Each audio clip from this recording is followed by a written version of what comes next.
सभी को यीशु मसीह के मीठे पवित्र नाम में जय मसीह के प्रिय हो। आज का पवित्र वचन हम देखेंगे उपवास के विषय में कि हमें उपवास किस तरह से रहना चाहिए, जो पाया जाता है यशायाह की पुस्तक में 58 अध्याय में 3 पद में। वे कहते हैं, क्या कारण है कि हमने तो उपवास रखा परंतु तूने इसकी सुधि नहीं ली। हमने दुख उठाया परंतु तूने कुछ ध्यान नहीं दिया। सुनो, उपवास के दिन तुम अपनी ही इच्छा पूरी करते हो और अपने सेवकों से कठिन कामों को कराते हो।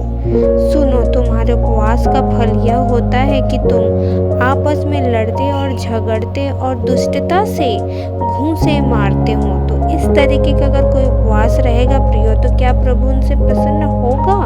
कदापि नहीं। जैसा उपवास तुम आजकल, उससे तुम्हारी प्रार्थना ऊपर नहीं सुनाई देगी।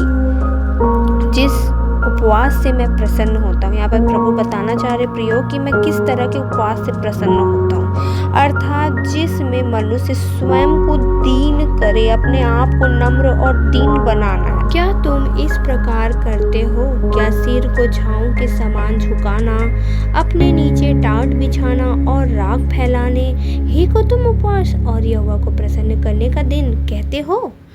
जिस उपवास से मैं प्रसन्न होता हूँ, यहाँ पर प्रियो प्रभु बता रहे कि मैं किस तरीके के उपवास से प्रसन्न हो सकता हूँ। वह क्या यह नहीं है कि अन्याय से बनाए हुए दासों और अंधेर सहने वालों का जुआ तोड़कर उनको छुड़ा लेना और सब जुओं को टुकड़े टुकड़े कर देना। क्या वह यह नहीं है कि अपनी रोटी भूखों को बांट देना, अनाथ और मारे मारे फिरते हुओं को अपने घर ले आना, किसी को नंगा देखकर वस्त्र पहनाना और अपने जाति भाइयों से अपने को ना छिपाना? तब तेरा प्रकाश पाँव फटने के समान चमकेगा और तू शीघ्र चंगा हो जाएगा। तेरा धर्म तेरे आगे आगे चलेगा, यहोवा का तेज तेरे पीछे रक्षा करते चलेगा। तब तू पुकारेगा और यहोवा उत्तर देगा, तू दुहाई देगा और वह कहेगा, मैं यहाँ हूँ। यदि तू अंधेर करना और उंगली उठाना और दुष्ट बातें बोलना छोड़ दे, उदारता से भूखे की सहायता करे और दीन दुखियों को संतुष्ट करे, तब अंधियारे में तेरा प्रकाश चमकेगा और तेरा घोर अंधकार दोपहर का सा उजियाला हो जाएगा।